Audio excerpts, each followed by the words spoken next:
I'm David Weinling. I'm president and founder of Farther Foundation.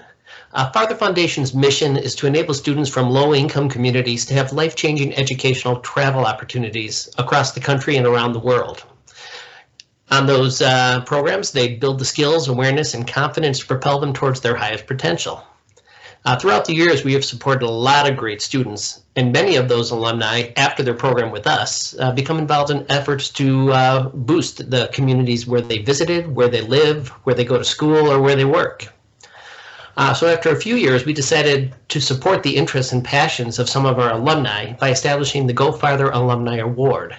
That's a grant that's given by Farther Foundation in the name of one of our alumni to support a charitable project of their choosing that they've been involved with. We're joined today by this year's Alumni Award recipient, Brittanie Giroux, who was part of our program in 2013. How are you, Brittanie? Hi, David. It's nice to see you.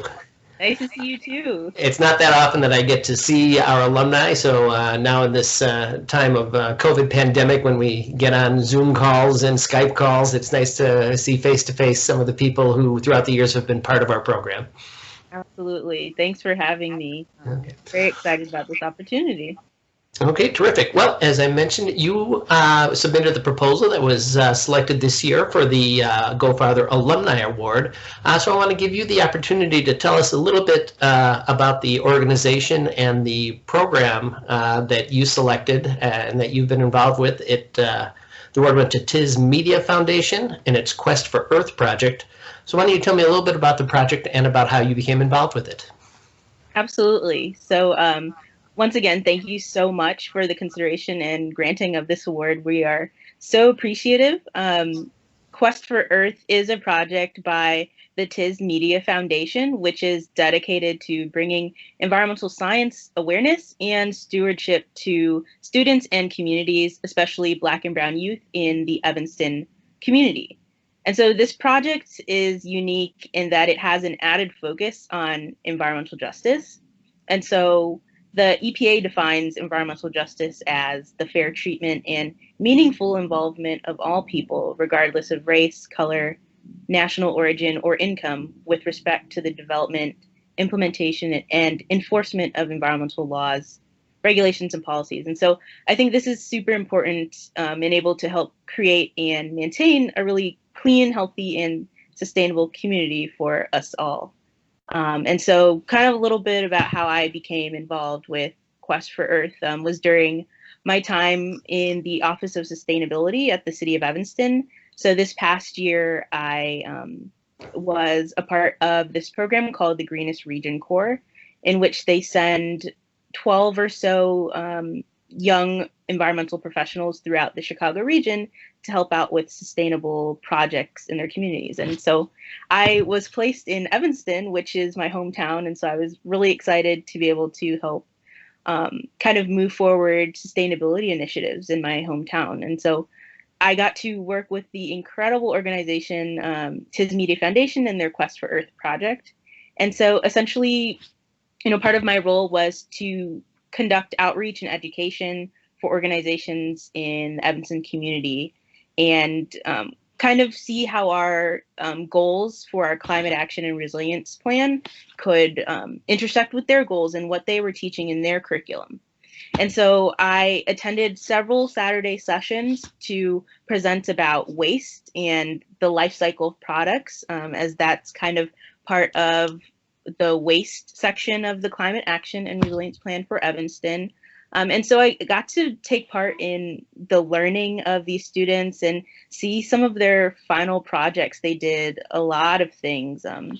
One, they did a water infiltration demonstration where they used rocks and dirt to kind of filter water and see how that process would take place in the real world. And they made PSAs, which are basically environmental awareness campaigns for a variety of topics. And it was just a really great pleasure to work with these students because they're so excited and passionate about learning how to make their community better. So it was an amazing time for me to get to learn from them as well.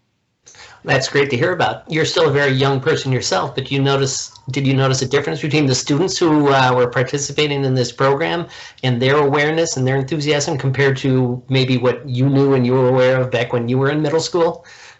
Yeah, I mean, I think that there's definitely a lot more environmental education in curriculum, especially nowadays when you're hearing about the climate crisis and how, we're all being affected. We're hearing about the wildfires in California, we're hearing about intensifying hurricanes in different parts of the nation. So I think that the awareness of these students is very on par, and they're very dedicated to learning more about what their place is in the environmental fight, I guess, and just to learn more about their local community, especially as Evanston is a lakeshore community. We're along Lake Michigan.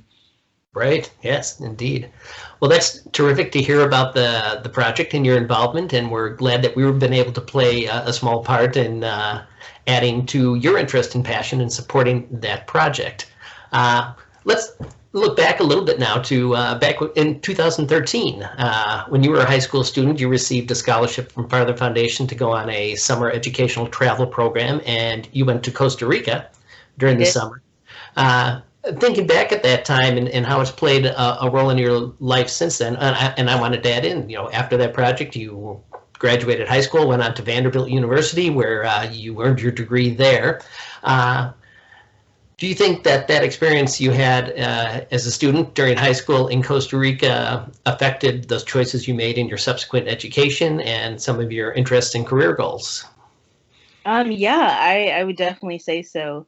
Back in 2013, I was awarded a scholarship to go to Costa Rica, and I was able to take part in a Spanish language immersion program while there, and it was amazing. I mean, I got to learn a lot more about the language over the course of about like a week and a half or 2 weeks with kids from all across the country, and it definitely solidified my interest in continuing my studies in Spanish when I got to college, and just my fascination with the natural world and the environment. I mean, it was my first time outside. Well, besides a trip to visit some family when I was a child, it was really my first trip outside of the country. So it was a really amazing time to learn more Spanish and explore the beauty of Costa Rica. I mean, I got to go whitewater rafting and got to try authentic food, and we even saw a movie in Spanish. The subtitles were in Spanish, so that was definitely a lot more practice for me. But I definitely think that the experience helped me take my first steps into becoming more of a global thinker. All right, well, that's certainly one of the aims we have, that we could spark an interest and enthusiasm and ambition in the students, that they could end up doing wonderful things afterwards, like you've managed to do. Well, why don't, in closing, tell us a little bit about what's next for you? I guess this job you were on, that you got to work with these organizations, is wrapping up, and you're moving on to new things. So what's next for you, Brittanie? Yeah, so my time with the Greenish Region Corps came to a close, and I actually accepted another position with AmeriCorps, and I'm moving to Kansas City, Missouri shortly to work with a nonprofit called the Metropolitan Energy Center, where they focus on energy efficiency in buildings, sustainable transportation, and I will be helping to build out their green, sustainable housing program that works with low-income housing and how to make it more sustainable. So I'm really excited for this next journey. So. Well, that's great to see you found an interest in the green sectors of our economy, something that's very important work, and I'm sure has a lot of opportunity ahead of it. And I'm glad we were able to present the award to Chiz Media and help promote their Quest for Earth project, and getting the chance to talk to you before you finish packing your bags and leave for Kansas City, where we certainly wish you the best and hope to hear from you as time goes on. Absolutely. Definitely want to keep in touch, and we again thank the Farther Foundation for this amazing award, and I'm sure it's going to be put to great use. All right. Thank you, Brittanie, and good luck.